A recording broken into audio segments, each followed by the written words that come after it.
Hey, Scott Austin here. In this video, I'm going to show you how to create an account for Notion. So Notion is a tool that we use at JadePuma to track all of our tasks for your brand, and we track all of our time and hours that we invoice you with. So you'll be able to log into Notion and see tasks and see hours that are assigned to those tasks. And you can also create tasks and communicate back and forth with the JadePuma team. Now, unfortunately, no tool is perfect in this world, and Notion is, certainly a subscriber of that rule. So what happens is when I send you an invite to Notion, you're actually going to get 4 different emails. And unfortunately, I can't control that. I'm sorry about that. This section of Notion for my client, Hain Solar Cookers.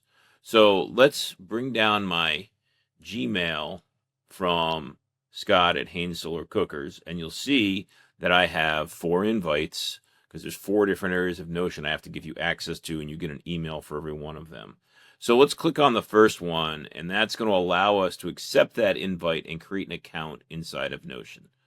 So I'm going to accept the invite, and in this case here, I'm going to log in with email, which it automatically grabbed my email address and has sent me a notification.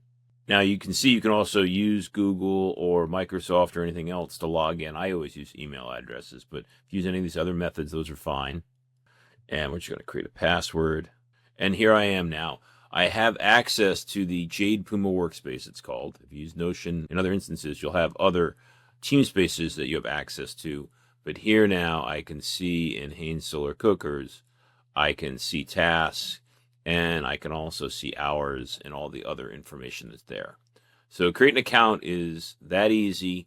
You're going to want to create an account if you want to check in on task or check in on hours being billed. All right, thanks for watching.